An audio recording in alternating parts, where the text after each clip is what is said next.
Selam.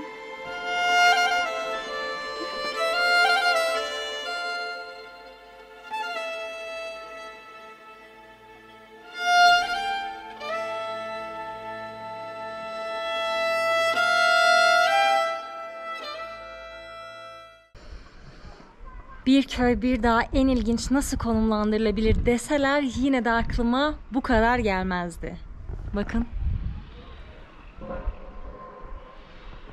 Hem de 2500 metre yükseklikte. Zagros Dağı'nın kalbinde bir köy.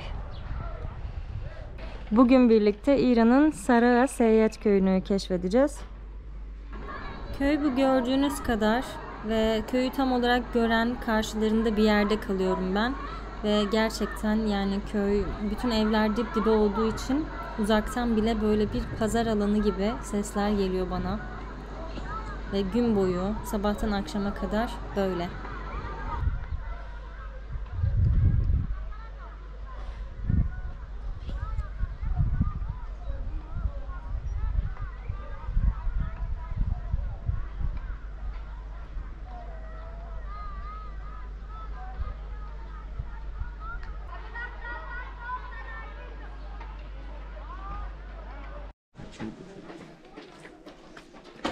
Bugün bize Muhammed eşlik edecek. Bizi önce şu köyün arka taraflarındaki bir vadiye götürecek. O vadide biz köyün en önemli geçim kaynaklarından birini göreceğiz. Şimdi çıkıyoruz. Böyle baton verdi bana. Kendisine de bir sopa aldı. Demek ki vadiye gidiş biraz zorlu olacak.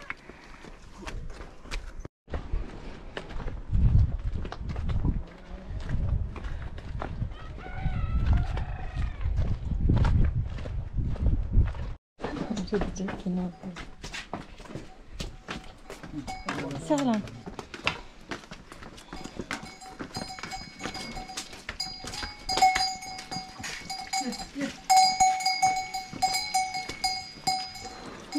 Selam. Tercih. Bos halay bu konu.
Mesela şuralarda hep ahır ve bu ahırları böyle evlerin altına üstüne yapmalarının sebebi evleri daha sıcak tutmakmış. Zaten öyle bir yapı ki şurası aslında, yani bu yol aslında alt tarafta yaşayanların çatısı. Yani bir evin avlusu diğerinin çatısı oluyor.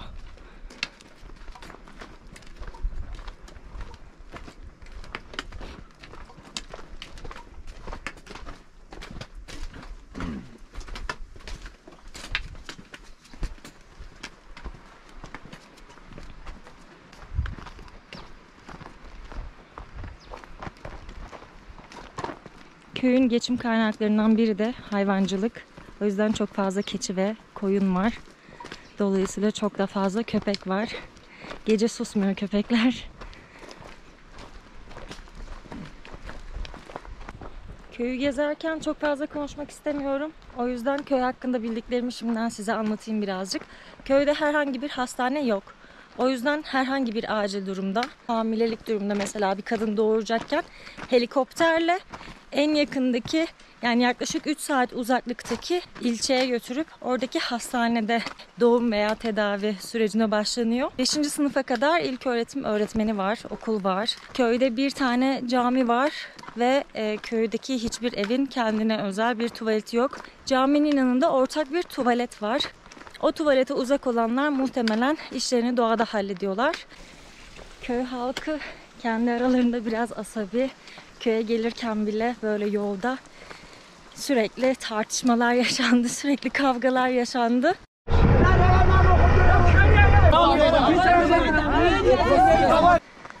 Ama ben bunun tamamen coğrafi şartlarla ve iklim koşullarıyla bağlantılı olduğunu düşünüyorum. Bu kadar zorlayıcı iklim şartlarında gerçekten rahat ve salaş bir insan olmak zor olsa gerek.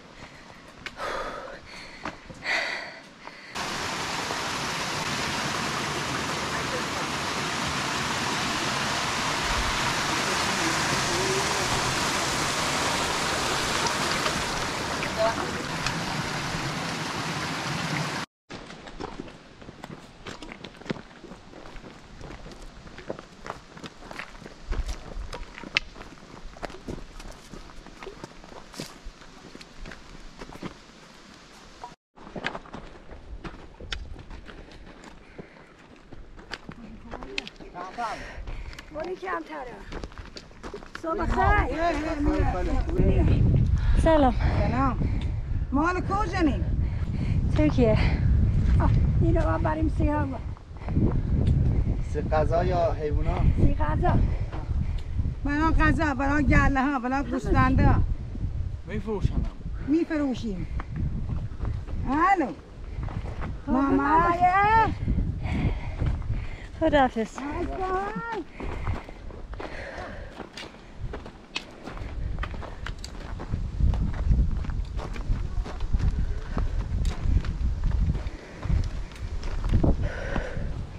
Helal olsun teyzelere.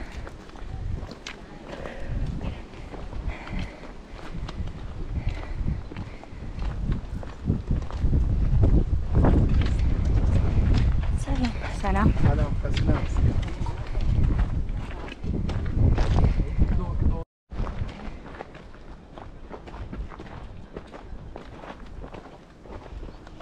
Selam.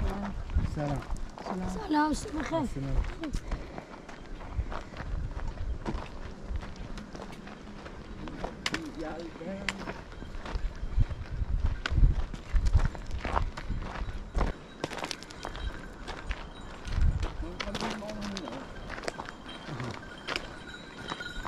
Dimdik bir yamaç.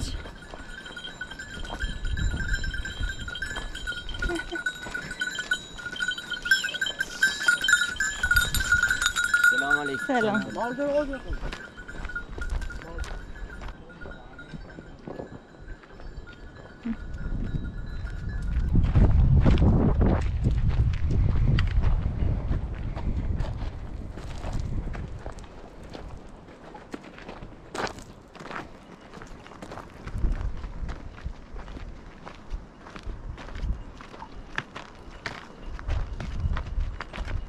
Bu bizim dağ yürüyüşü aktivitemizken insanların yaşam alanları ya. Bayağı böyle dimdik yamaçlarda yaşıyorlar ya. Yani çocuklar hep buralarda oynuyor. Çok tehlikeli yerler ama burada doğup büyüyünce öyle olmuyor demek ki. Şu dağlara bakın.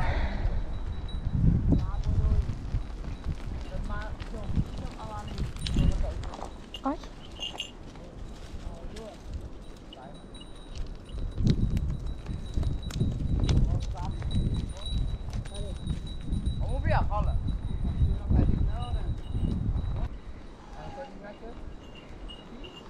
Küçücük çocuk buralarda çobanlık yapıyor.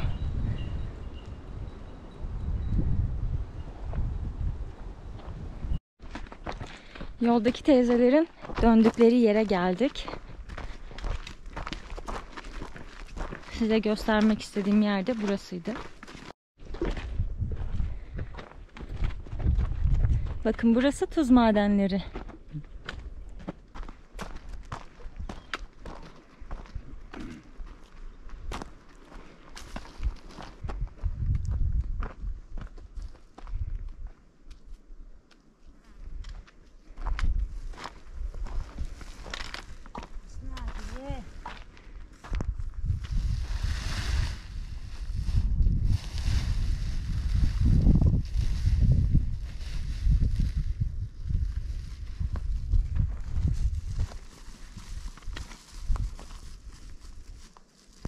میداد بیا.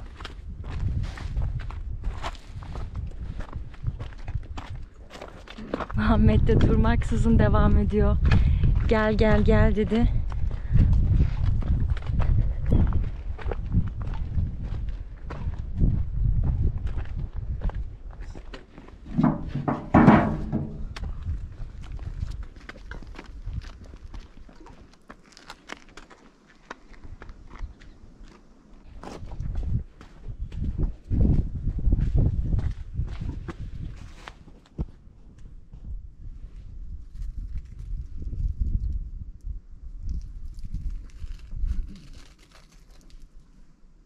Köyün en önemli geçim kaynaklarından biri buradaki tuzlar.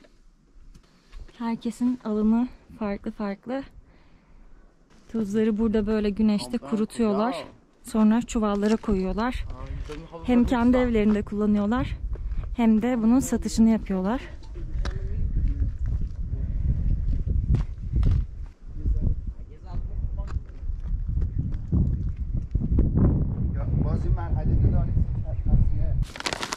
Bakın henüz sulu.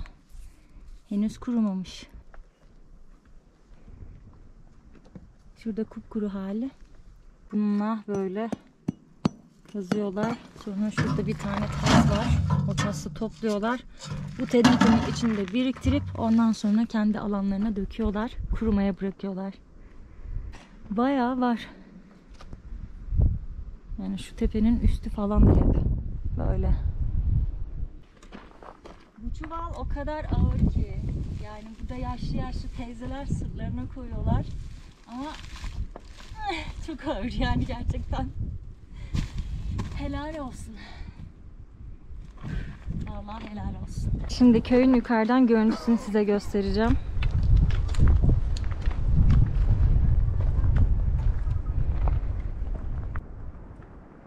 Birazdan köyü detaylıca gezmeye başlayacağız. Öncelikle köye geliş yolu oldukça zor. Yani şu çevredeki dağları görüyorsunuz. Şöyle biz ta nerelerden zikzak yapa yapa dağların üstünden altından gele gele köye 3 saatte ulaştık. Bazen o kadar tehlikeli oldu ki yol. Hatta uçurumla yolun bir olduğu noktalar oldu. Siz turistsiniz diye size böyle tatlı davranıyorlar ama kendi aralarında görmeniz lazım. Yani şöyle söyleyeyim, kışın bu köye 5 metre kar yağıyor. Dolayısıyla bütün yollar kapanıyormuş. Yazın bile insanlar 3 saatlik uzaklıktaki en yakın ilçeye gidip geliyorlar alışverişlerini yapmak için. Ve kışın yollar tamamen kapandığında bu ihtiyaçlarını helikopterlerle karşılıyorlarmış. Yani bu köyde yaşamak gerçekten zor ve bu kadar zorlu yaşam şartlarında sürekli bir şeylerin acelesinde olan insanlar. Ama gayet de tatlılar, yani hoş davranıyorlar, güzel karşılıyorlar insanları. Haydi gidelim.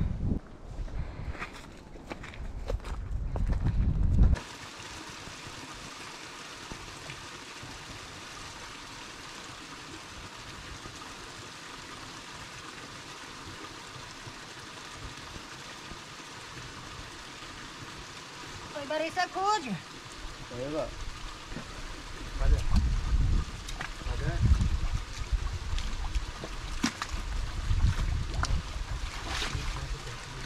Allah. Ben de var çok uzun. Olsun.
Yani.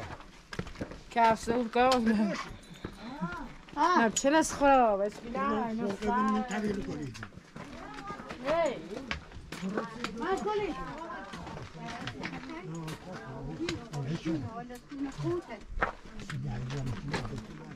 مردواری جعبه جعبه کجانه؟ بنولی 5 گونه 6 گونه یادت میاد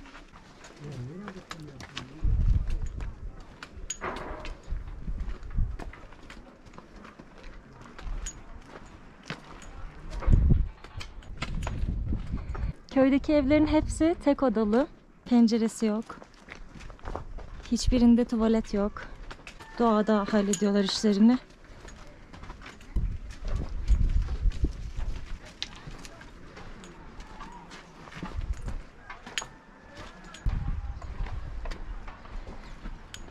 Şurası türbe. Burası bir ev. Şurası da bir ev. Altımızda başka bir ev.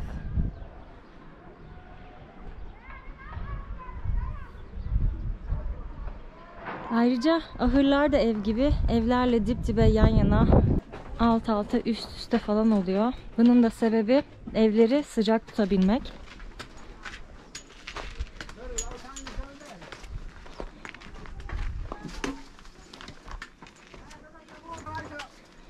Amcam bunu yol boyunca taşıdı.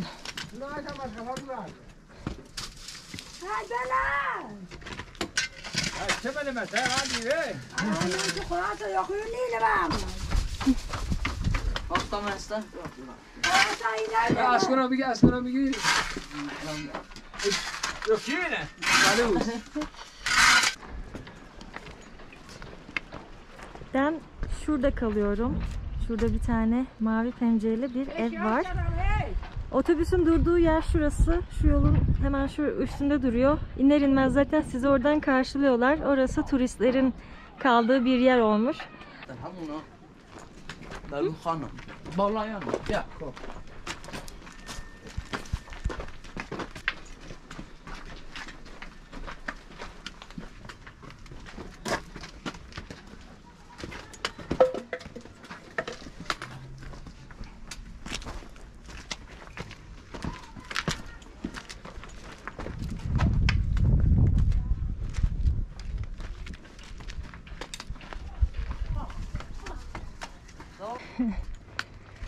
Selam.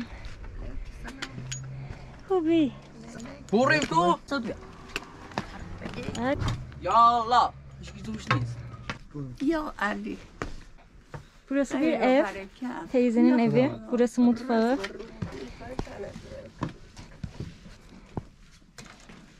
Burası teyzenin mutfağı. Korsinen. Mr. Inno. Ha, tamam. Bakın. Burası bildiğiniz mağara gibi. Oh, bakın zaten mantarlar falan var. Mantar küfleri falan var burada. Şuraya bakın.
Güzel kızım ya.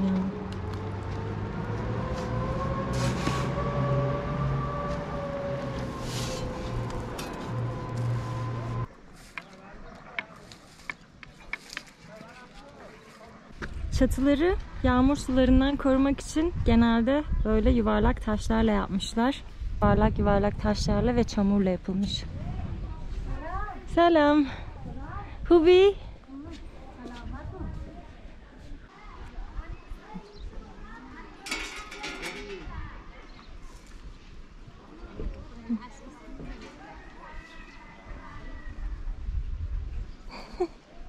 Çukurun her yerde olması peki.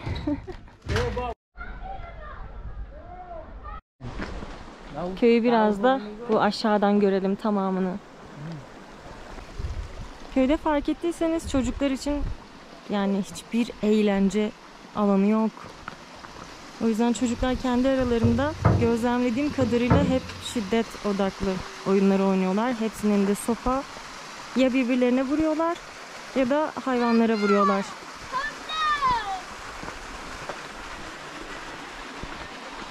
Mezarlık.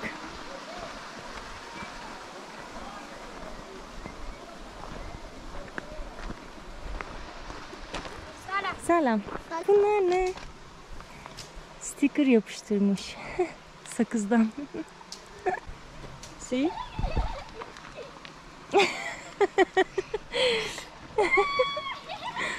Dövmemi gösterdim. Neredesin? Ha, şurada. Pişt, Bia. Bia.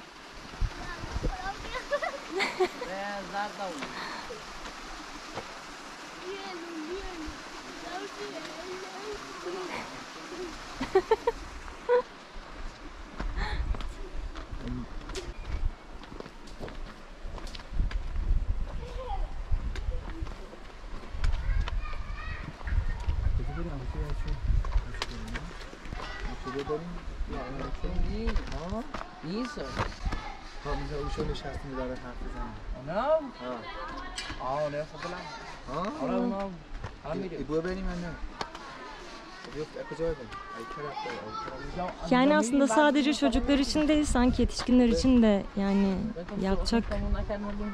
Sadece çalışıyorlar. Yani sabahtandır tek yaptıkları şey çalışmak. Genellikle kadınlar çalışıyor. Harıl harıl. Yani çoluk çocuk, yaşlı genç, bütün herkes sabahtan akşama kadar çalışıyor ve sonra uyuyor, yani böyle bir hayat. Çok zorlayıcı bir hayat gerçekten.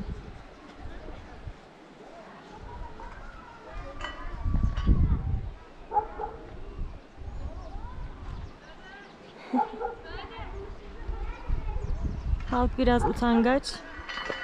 Çok da açık değiller kameraya falan.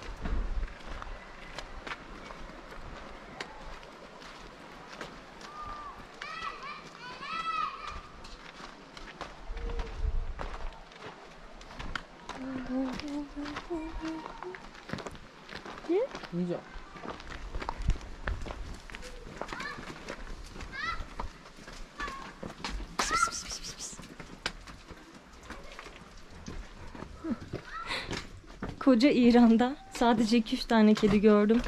Bu köyde bir 10 tane görmüşümdür.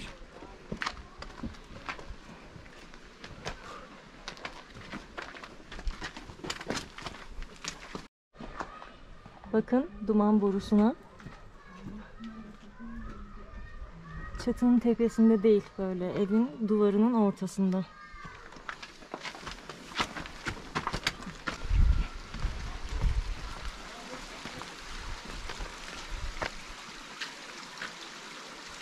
Çöp dolu ya. Köyde çöpler de var böyle ama. Şuraya bakın. Bu da burada süs olsun diye duruyor. Maddi durumu düzelenler böyle evlerini onarıp daha böyle betonla falan yapmışlar. الجرام نیست میتونه از اینجا برید؟ بیا Yani öyle yollar var ki. سراغ کنید زینب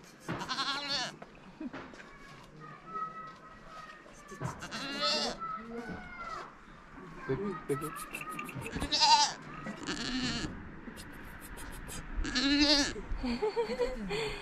Lan şuradan al. Burası da keçilerin ahırı. Bakın böyle tamamen çömeldim şu anda.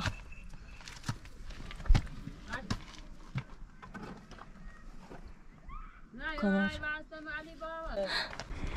Ay benim güzelim. Ben de bir tanecik seveyim mi? Ben de bir tanecik sevebilir miyim? Tamam.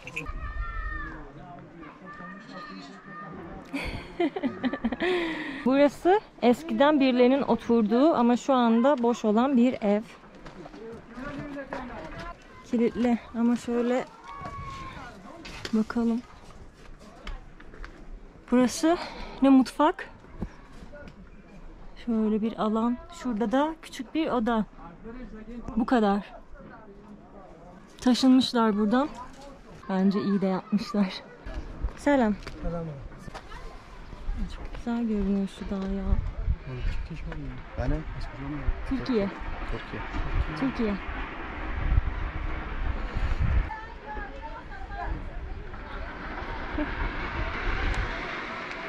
Bir evde oldu ya. Selam.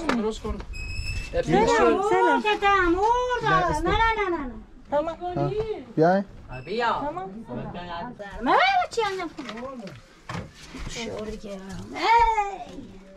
It's okay. It's okay. Burası da şu an içinde yaşanılan bir ev. Nihayet görebildik. Böyle bir oda. Bu aşpazxona. آشپزخونه Ha, aşağıne. Burası mutfak. Şu iç taraf. Tencere, tabak, çanak. Heh, ışık varmış. وایسا وایسا Tamam. Bayağı bildiğiniz mağara arkadaşlar. این آشپزخونه خانم چی نداره خانم اسم یه چی نداره سیمه اسم بگیریم خانه سایه Bakın boyu böyle. اینا یه دونه çömeliyorum. خامه خامه زنی Yani bayağı küçük.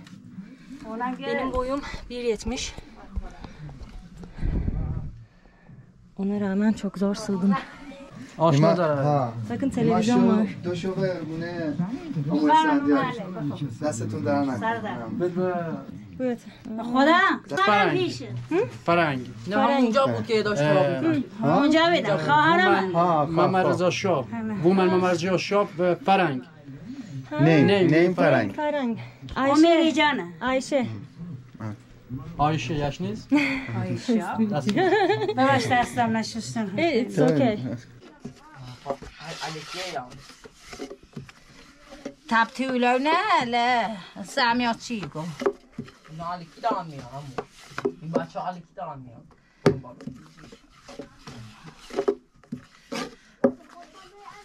اسفندیار خودش کن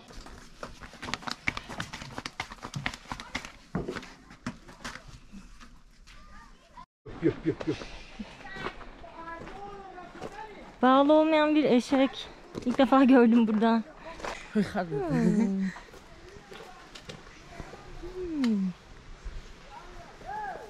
Toza bakın. Kušao što. Zaboravim. Ja to knjiza.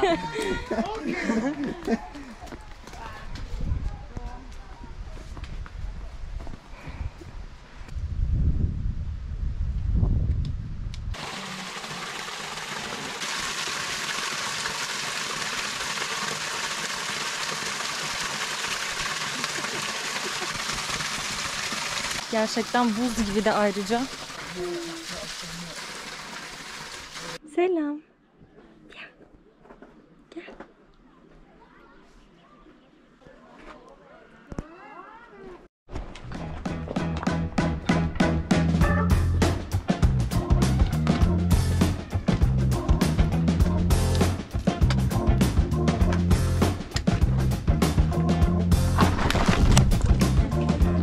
Düştük.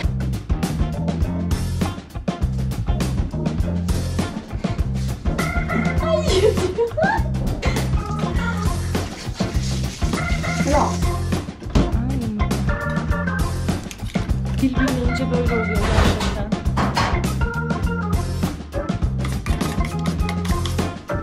Beni Are.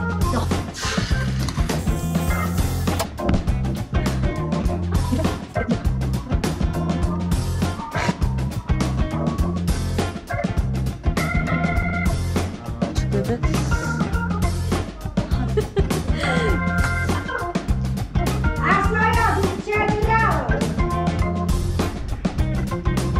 Şöyle.